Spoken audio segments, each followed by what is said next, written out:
ngô cung ba ngam Yesu namar ngam thak lisu ngam don jing bi tashu haba pile bomon ru kum jan jo dia ngapi bu ban sop spine hasla kejat piu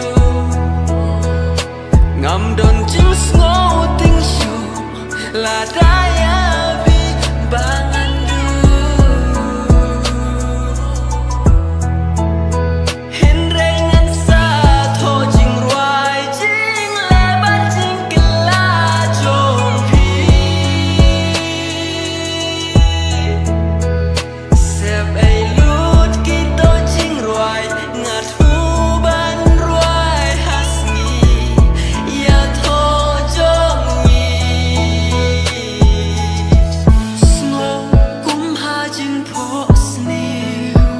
I wei kin the yak ni bun ki shen ra si e da le ngam kwa la da phim ye ngak loi ban ja ka ju ka melody but ki lyrics ba shu translate ni yar wai lang ha ka por dang ri sa she sen nga kwa kum ka to jing yi hin rengan sa tho jing ruai jing le ba jing ke la jong pi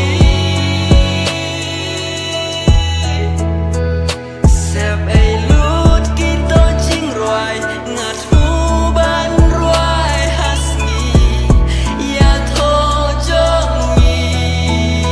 hin rengan sa tho jing ruai jing le ba jing ke la jong pi sep ai lut ki to jing ruai ngat hu ban ruai hasni ya tho jong ni ka ju kalinti ba nga ju yat man la